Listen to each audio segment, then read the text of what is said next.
Halo semuanya, pada video kali ini kita akan ngebahas tentang prinsip yang populer dalam manajemen waktu dan produktivitas yang disebut dengan 70% of rule.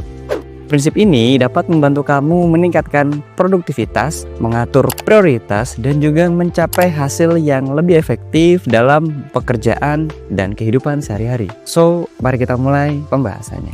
Nah, sebenarnya prinsip 70% of rule adalah konsep yang kita harus fokus nih pada nyelesain tugas atau proyek hingga tingkat kualitas 70% aja nih sebelum memutuskan untuk melanjutkan ke tahap berikutnya. Jadi sebenarnya prinsip ini pada dasarnya merupakan sebuah pemikiran bahwa mencoba untuk mencapai kesempurnaan atau supaya kita lebih perfect 100% itu sering kali bikin kita justru malah nggak efisien dan menghambat kemajuan. Karena ketika kita punya mindset semuanya itu harus dikerjain 100%, semuanya itu harus sempurna, semuanya itu harus sesuai dengan apa yang udah direncanain, itu justru bisa terpatok kayak ya udah nih dibikin perfect dulu, ini dibikin bagus dulu, yang malah nanti ke depannya malah menghambat tugas-tugas lainnya.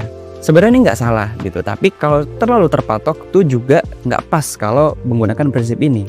Tadi kita udah bahas gitu kan secara gambarannya itu gimana. Karena kenapa? Karena sebenarnya aturan 70% ini juga diperkuat dengan konsep yang sering ditemui dalam ilmu ekonomi, yaitu the law of diminishing return, yang bilang bahwa semakin banyak waktu ataupun effort yang diberikan untuk sebuah proyek, maka semakin sedikit hasil yang didapatkan. Nah, dari teori inilah kenapa sebenarnya definisi dari atau aturan 70% ini tuh ada. Lalu pertanyaannya adalah gimana sih cara nerapin aturan 70% ini? Nah, yang pertama, teman-teman bisa identifikasi tujuan dan prioritasnya terlebih dahulu. Kita cari tahu dulu sebenarnya tujuan atau prioritas kita untuk ngerjain proyek ini atau kerjaan ini itu apa sih utamanya gitu. Ketika udah tahu, lalu kerjain nih tugas-tugas dengan kualitas 70% atau coba dikerjain pelan-pelan dulu at least sampai dengan 70% atau sampai dengan mendekati sempurna. Nah, setelah itu barulah teman-teman bisa melakukan evaluasi.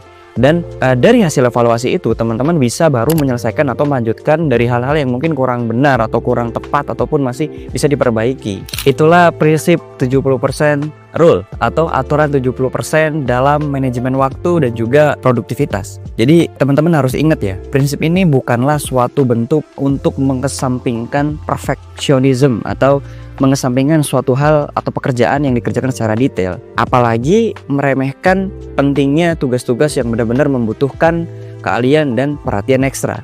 Namun dalam kebanyakan situasi menerapkan prinsip 70% tentunya dapat membantu kita mencapai hasil yang lebih baik dengan waktu dan usaha yang lebih efisien. Jadi kalau misalnya bisa disimpulkan tuh 70% of rule atau aturan 70% itu sebenarnya nggak konkret. Jadi teman-teman bisa menerapkan prinsip ini ketika dalam situasi tertentu. Jika teman-teman ingin mengerjakan sesuatu yang memang membutuhkan quantity gitu, tapi dengan tidak melupakan quality, teman-teman bisa menerapkan prinsip ini. Tapi jika dalam suatu pekerjaan teman-teman ternyata memang hanya membutuhkan quality dan tidak perlu quantity dalam artian waktunya cukup fleksibel, ya teman-teman tidak perlu menggunakan prinsip ini. Jadi kurang lebih seperti itu. Terima kasih sudah menonton video ini, semoga bermanfaat. Jika ada masukan, saran, dan pertanyaan, silahkan kamu taruh di kolom komentar. Sampai jumpa di video selanjutnya.